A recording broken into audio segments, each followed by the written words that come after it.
this question. Mr. Chairman, I'm surprised at Minister there now. First of all, Mr. Minister, you made a bags of it in the beginning by changing the judges.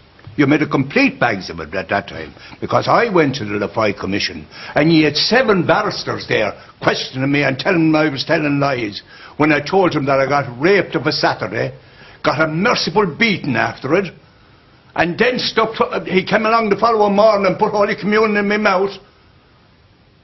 You don't know what happened there. You haven't the foggies, you're talking through your hat there, and you're talking to a Fianna Fáil man, a former councillor, a former mayor. You're talking to that what tooth and nail for you, for the party that you're talking about now. You didn't do it right. You got it wrong. Admit it and apologise for doing that, because you don't know what I feel inside me. You don't know the hurt I am. You said it was non-adversarial. My God, 7 barristers throwing questions at us non-stop.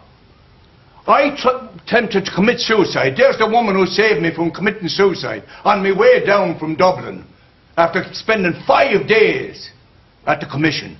5 days I spent at the Commission. They brought a man over from Rome, 90-odd years of age, to tell me I was telling lies, that I wasn't beaten for an hour, non-stop, by 2 of them.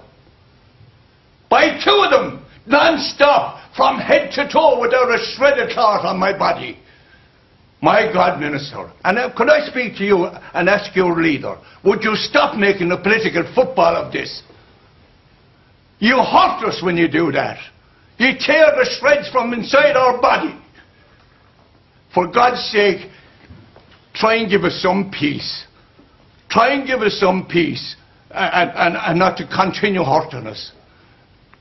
That woman will tell you how many times I jump out of the bed at night with the sweat pumping out of me because I see these fellas at the end of the bed with their fingers doing that to me and pulling me into the room to rape me, to bugger me and bait the shite out of me.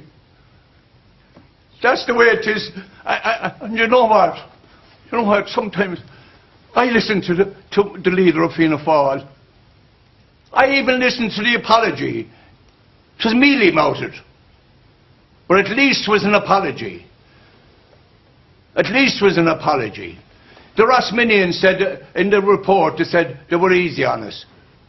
The first day I went to them, the Rosminians, in my home, which is Ferry House in Clonmel, because it's the only home I know, he said, you're in it for the money. We didn't want money. We didn't want money.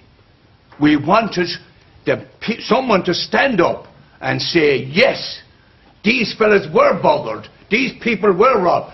Little girls, my sister, a month old, when she was put into an institution, 8 of us from the one family, dragged by the ISPCC cruelty man, put into 2 cars, brought to the court in Clonmel, left standing there without food or anything.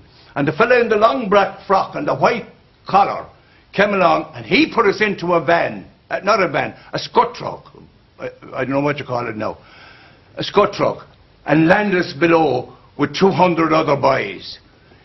2 nights later, I was raped. How can anyone? You're talking about constitution.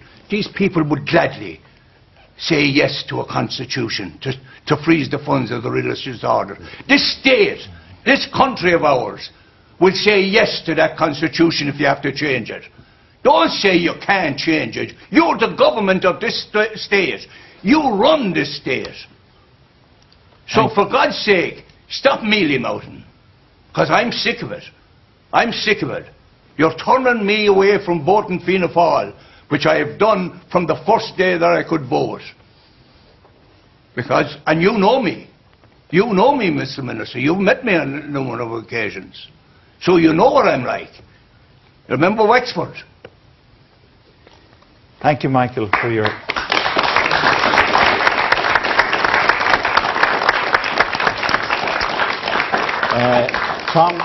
Tom Hayes of the Alliance Victim Support Group. Chairman, interesting as it is to listen to the panel about